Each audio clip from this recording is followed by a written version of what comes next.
Hi friends, cinema Mohan కి స్వాగతం. ఈ సంక్రాంతి నందమూరి అభిమానులకు తీయనైనటువంటి ఒక వేడుకలాగా మిగిలిపోయింది అని చెప్పాలి. వారి ఆనందానికి అంతులేదు.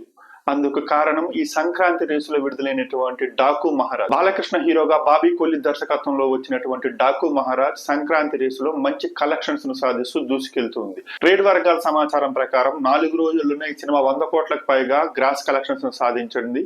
దానికి సంబంధించిన అధికారిక ప్రకటన కూడా వచ్చిందనమాట. ఈ న్యూస్ ఎప్పుడైతే బయటకు వచ్చిందో నందమూరి ఫ్యాన్స్ లో ఆనందం వెల్లివిరిసింది. సీనియర్ స్టార్ హీరోల్లో సంక్రాంతి హీరోగా బాలయ్య బాబుకి ఒక మంచి క్రేజ్ ఉందన్నమాట. మరోసారి ఆయనకి సంక్రాంతి పండుగ కలిసి వచ్చిందని డాకు మహారాజ్ సినిమాతో ప్రూవ్ అయ్యింది.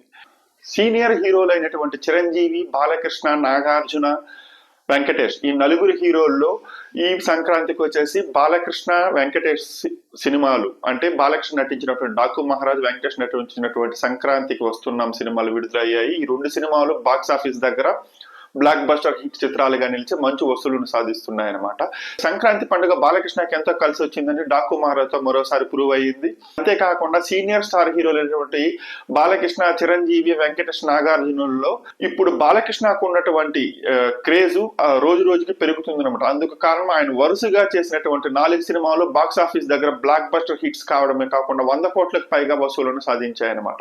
అఖండ తర్వాత వచ్చినటువంటి వీరసింహారెడ్డి, తర్వాత వచ్చిన భగవంత్ కేసరి, ఈ 3 సినిమాలు 100 కోట్లకు పైగా వసూలును సాధించి ఆయన క్రేజ్ ని పెంచాయి. తాజాగా అంటే ఈ 2025 సంక్రాంతి పండుగకు వచ్చినటువంటి డాకు మహారాజు కూడా 100 కోట్లకు పైగా వసూలును సాధించడంతో నందమూరి ఫ్యాన్స్ లో ఆనందానికి అంతు లేకుండా ఉందన్నమాట. ఇప్పుడు బాలకృష్ణ చేస్తున్నటువంటి సినిమాలు ఆయన సాధిస్తున్నటువంటి విజయాలను చూసినటువంటి ఆయన ఫ్యాన్సే కాదు, ఇతర హీరోల ఫ్యాన్స్ కూడా బాలయ్య 2.0 అనేసి ఆయనకి కితాబిస్తున్నారు.